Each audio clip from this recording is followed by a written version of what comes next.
ഹരി ഓം. ശ്രീമദ് ഭഗവത്ഗീത 16-ാം അധ്യായം ദൈവാസുര സമ്പദ് വിഭാഗ യോഗം. ആസുരീ സമ്പത്തുള്ള ജനങ്ങളെക്കുറിച്ചുള്ള വിവരണമാണ് ഇപ്പോൾ പഠിക്കുന്ന ശ്ലോകങ്ങളിലുള്ളത്. ഇനിയും അത് തുടർന്ന് നോക്കാം. അന്യായ മാർഗത്തിലൂടെ അർത്ഥസമ്പാദനത്തിന് ആഗ്രഹിക്കുന്ന അസുരപ്രകൃതികളുടെ മനസങ്കൽപ്പങ്ങൾ എന്തെല്ലാമാണ് എന്ന് പറയുന്ന ശ്ലോകങ്ങളാണ് 13, 14, 15 ശ്ലോകങ്ങൾ. ആ ശ്ലോകങ്ങളിലൂടെ വിവരിക്കുന്നത് എന്താണെന്ന് നോക്കാം. 13-ാമത്തെ ശ്ലോകം. ഇദമദ്യമയാ ലബ്ധം ഇമം പ്രാപ്സ്യേ മനോരഥം ഇദമസ്തീദമപി മേ ഭവിഷ്യതി പുനർധനം. അദ്യ മയാ ഇദം ലബ്ധം, ഇന്ന് ഞാൻ ഇത് നേടി. ഇമം മനോരഥം പ്രാപ്സ്യേ, ഞാൻ ഈ ആഗ്രഹം നിറവേറ്റും. മേ ഇദം അസ്തി, എനിക്ക് ഇത്ര ഉണ്ട്. ഇദം ധനം അപി, ഈ സമ്പത്തുകൂടി പുനഃ ഭവിഷ്യതി, ഉടനെ എൻ്റേതായി തീരും. ഇന്ന് ഞാൻ ഇത് നേടി, ഞാൻ ഈ ആഗ്രഹം നിറവേറ്റും. ഇത്ര ധനം എൻ്റെ കൈവശമുണ്ട്, വീണ്ടും ഈ സമ്പത്ത് കൂടി എൻ്റേതായി തീരും. ഈ ശ്ലോകത്തിന് ഒരു വ്യാഖ്യാനത്തിൻ്റെ ആവശ്യമില്ല. കാരണം ഈ പറഞ്ഞ പ്രകാരമാണ് നമ്മളെല്ലാവരും ജീവിക്കുന്നത്. മത്സരത്തിൻ്റേതായ ഈ ലോകത്ത് ജീവിക്കുന്ന നാം വിജയിക്കാനായി സമ്പാദിച്ചു കൂട്ടുന്നു. ഇനിയും എന്തൊക്കെയോ സമ്പാദിക്കാനുണ്ടെന്ന് കണക്ക് കൂട്ടുന്നു. എനിക്കിത്രയുണ്ട്, ഇത് മതി എന്ന് ആർക്കെങ്കിലും തോന്നുന്നുണ്ടോ? ഇല്ല. എനിക്കിത്ര കിട്ടി, ഇനി അതുകൂടി കിട്ടണം എന്നതാണ് നമ്മുടെ ചിന്ത. ഇത് അവസാനമില്ലാത്ത ഒരു ചൂതാട്ടമാണ്. കിട്ടുന്തോറും ആഗ്രഹം കൂടിക്കൂടി വരും. ബാഹ്യവസ്തുക്കളുടെ നേരെയുള്ള ഭൗതികവാദികളുടെ സമീപനമാണ് ഈ ശ്ലോകത്തിൽ പറഞ്ഞിട്ടുള്ളത്. അടുത്ത ശ്ലോകത്തിൽ ആളുകളുടെ നേരെയുള്ള ഇവരുടെ സമീപനം എന്താണെന്ന് പറയുന്നു. 14-ാമത്തെ ശ്ലോകം. അസൗ മയാ ഹതഃശത്രു ഹനിഷ്യേ ചാപരാനപി ഈശ്വരോഹമഹം ഭോഗീ സിദ്ധോഹം ബലവാൻ സുഖീ. അസൗ മയാ ഹതഃ ശത്രുഃ, ആ ശത്രുവിനെ ഞാൻ കൊന്നു. അപരാൻ അപി, മറ്റുള്ളവരെയും. ഹനിഷ്യേച, ഞാൻ കൊല്ലുകയും ചെയ്യും. അഹം ഈശ്വരാഹ, ഞാൻ പ്രഭുവാണ്. അഹം ഭോഗി, ഞാൻ ഇതൊക്കെ അനുഭവിക്കുന്നു. അഹം സിദ്ധഃ, ഞാൻ സിദ്ധനാണ്. ബലവാൻ സുഖി, ശക്തനും സുഖിയുമാണ്. ആ ശത്രുവിനെ ഞാൻ കൊന്നു, മറ്റുള്ളവരെയും ഞാൻ കൊല്ലും. ഞാൻ പ്രഭുവാണ്, സർവഭോഗങ്ങളെയും ഞാൻ അനുഭവിക്കുന്നു. ഞാൻ സർവസമ്പന്നനാണ്, ബലവാനാണ്, എനിക്ക് സർവസുഖങ്ങളുമുണ്ട്. നമ്മുടെ ഇന്നത്തെ വാണിജ്യ വ്യവസായ ലോകത്തേക്ക് നോക്കിയാൽ മാത്രം മതി ഈ ശ്ലോകത്തിൻ്റെ ആശയം വ്യക്തമാകാൻ. ഇത് ആധുനിക ലോകത്തിൻ്റെ മുദ്രാവാക്യം തന്നെയാണ്. വിപണിയിലെ എതിരാളികളെ വകവരുത്തുക, സുഖിക്കാനുള്ള അവകാശം നേടാനുള്ള അധികാരമെല്ലാം എനിക്ക് മാത്രമാണ്. നേതാക്കന്മാരും മന്ത്രിമാരുമൊക്കെ എൻ്റെ പോക്കറ്റിലാണ്. വും പ്രതാപവും എന്നെപ്പോലെ മറ്റാർക്കുണ്ട്?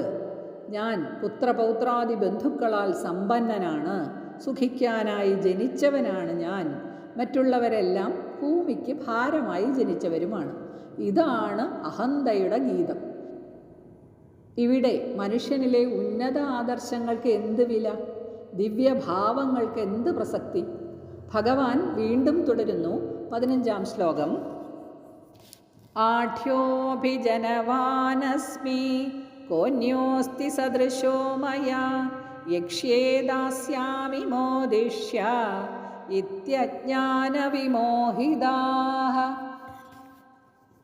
അഹം ആഢ്യഃ, ഞാൻ ആഢ്യനാണ്. അഭിജനവാനസ്മി, നല്ല കുലത്തിൽ ജനിച്ചവനാണ്. മയാ സദൃശഃ, എനിക്ക് തുല്യനായി.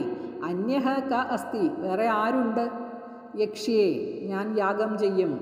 ദാസ്യാമി, ഞാൻ ദാനം ചെയ്യും. മോദിഷ്യേ ഇതി, ഞാൻ സുഖിക്കും എന്നിങ്ങനെ അജ്ഞാനവിമോഹിതാഹ അജ്ഞാനം നിമിത്തം വിവേകം കെട്ട മൂഢന്മാരായ അവർ കരുതുന്നു. ഞാൻ ആഢ്യനാണ്, ഉന്നതകുലജാതനാണ്, എനിക്ക് തുല്യനായി വേറെ ആരുണ്ട്, ഞാൻ യാഗം ചെയ്യും, ഞാൻ ദാനം ചെയ്യും, ഞാൻ സുഖിക്കും എന്നിങ്ങനെയൊക്കെ അജ്ഞാനം നിമിത്തം വിവേകം കെട്ട മൂഢന്മാരായ അവർ കരുതുന്നു. അമിതമായ ആത്മാഭിമാനത്താൽ വ്യാമോഹിതനായ ഒരു ഭൗതികവാദിക്ക് തന്നെക്കുറിച്ചും മറ്റുള്ളവരെക്കുറിച്ചും ശരിയായ ബോധമില്ല. അതാണ് സത്യം. ഞാൻ വലിയ തറവാട്ടുകാരനാണ്, എനിക്ക് കണക്കില്ലാത്ത സമ്പത്തുണ്ട്, എനിക്ക് തുല്യനായി ആരുണ്ട് എന്നൊക്കെ ചിന്തിച്ച് സമൂഹത്തിൽ നിന്നും ഒറ്റപ്പെട്ട് ഒരു മൂഢസ്വർഗത്തിൽ അയാൾ കഴിഞ്ഞുകൂടുന്നു. ഞാൻ യാഗവും യജ്ഞവുമൊക്കെ നടത്തി ദേവന്മാരെ പ്രീതിപ്പെടുത്തും, ലോകം മുഴുവനും ഞാൻ വിലയ്ക്ക് വാങ്ങും, അങ്ങനെ ഞാൻ സുഖിച്ചു വാഴും എന്ന് ചിന്തിച്ച് അയാൾ ആനന്ദിച്ചു കൊണ്ടിരിക്കും. ഇങ്ങനെയുള്ള കാമസങ്കല്പങ്ങളിൽ ജീവിക്കുന്നവൻ നരകമാണ് സ്വയം സൃഷ്ടിക്കുന്നത്. അത് പറയുന്നു 16-ാമത്തെ ശ്ലോകത്തിൽ. അനേക ചിത്തവിഭ്രാന്ത മോഹജാല സമാവൃതാഃ പ്രസക്താ കാമഭോഗേഷു പതന്തി നരകേഷു ചൗ. തേ അവർ അസുരബുദ്ധികൾ അനേക ചിത്തവിഭ്രാന്താഹ പല കാര്യങ്ങളിൽ മനസ്സ് പതറിയവരായി, മോഹജാല സമാവൃതാഹ തെറ്റിദ്ധാരണയാകുന്ന വലയിൽ കുടുങ്ങിയവരായി, കാമഭോഗേഷു ഇന്ദ്രിയ സുഖാനുഭവങ്ങളിൽ പ്രസക്താഹ പറ്റിക്കൂടിയവരായിട്ട്, അശുചൗ നിന്ദ്യമായ വൃത്തികേടായ, നരകേ നരകത്തിൽ, പതന്തി പതിക്കുന്നു അല്ലെങ്കിൽ വീഴുന്നു. ഇപ്രകാരം അനേകവിധ ചിന്തകളാൽ സംഭ്രാന്തരായി വ്യാമോഹമാകുന്ന വലയിലകപ്പെട്ട് കാമവിഷയഭോഗങ്ങളിൽ മുഴുകി മലിനമായ നരകത്തിൽ അവർ ചെന്നു വീഴുന്നു. ക്ഷണികങ്ങളും അയഥാർത്ഥങ്ങളുമായ ഭൗതികതയെ യഥാർത്ഥമാണ് എന്ന് കരുതി അന്യായമാർഗത്തിൽ സഞ്ചരിക്കുന്നവൻ്റെ ചിത്തം സദാ ചഞ്ചലമായിരിക്കും. അതിന് ഏകാഗ്രത ലഭിക്കില്ല. ബുദ്ധിയുടെ വിവേചന ശക്തിയും നഷ്ടപ്പെടും. അങ്ങനെ ബുദ്ധി മങ്ങുകയും മനസ്സ് ചഞ്ചലമാകുകയും ചെയ്യുമ്പോൾ ഇന്ദ്രിയങ്ങൾ ശരിയായി പ്രവർത്തിക്കുകയുമില്ല. ഇന്ദ്രിയ മനോബുദ്ധികൾ തോന്നിയതുപോലെ പ്രവർത്തിക്കുമ്പോൾ ഒരുവൻ കാമഭോഗങ്ങളിൽ ആസക്തനായിത്തീരും. സ്വയം സൃഷ്ടിച്ച നരകത്തിൽ പതിക്കുന്ന അയാൾ തനിക്കും തനിക്ക് ചുറ്റുമുള്ളവർക്കും കഷ്ടപ്പാടുകൾ വരുത്തിവെക്കും. സ്വർഗവും നരകവും ഒക്കെ വ്യക്തിയുടെ മാനസിക നിലയെ ആശ്രയിച്ചാണ് ഇരിക്കുന്നത്. അസ്വസ്ഥചിത്തനായവൻ സ്വർഗത്തെ നരകമാക്കും. എന്നാൽ സ്വസ്ഥചിത്തനായവന് ഏത് നരകത്തെയും സ്വർഗമാക്കാനും കഴിയും.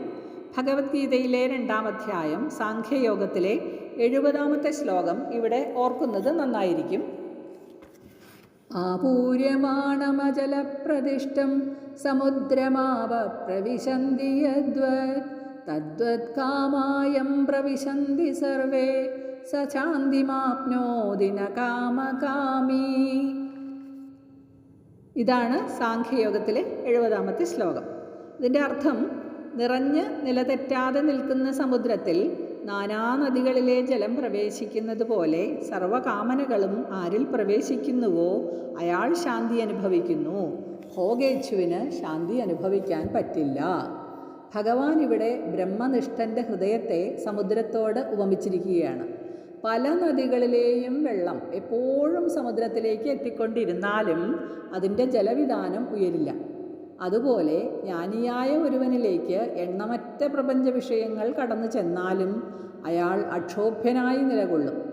അവന് മാത്രമാണ് യഥാർത്ഥ ശാന്തിയും സുഖവും അനുഭവിക്കാനാവുന്നത്. വിഷയാസക്തി ഉള്ളവന് മനഃശാന്തി കിട്ടില്ല എന്നുകൂടി ഭഗവാൻ ഇവിടെ തീർത്തു പറയുന്നു.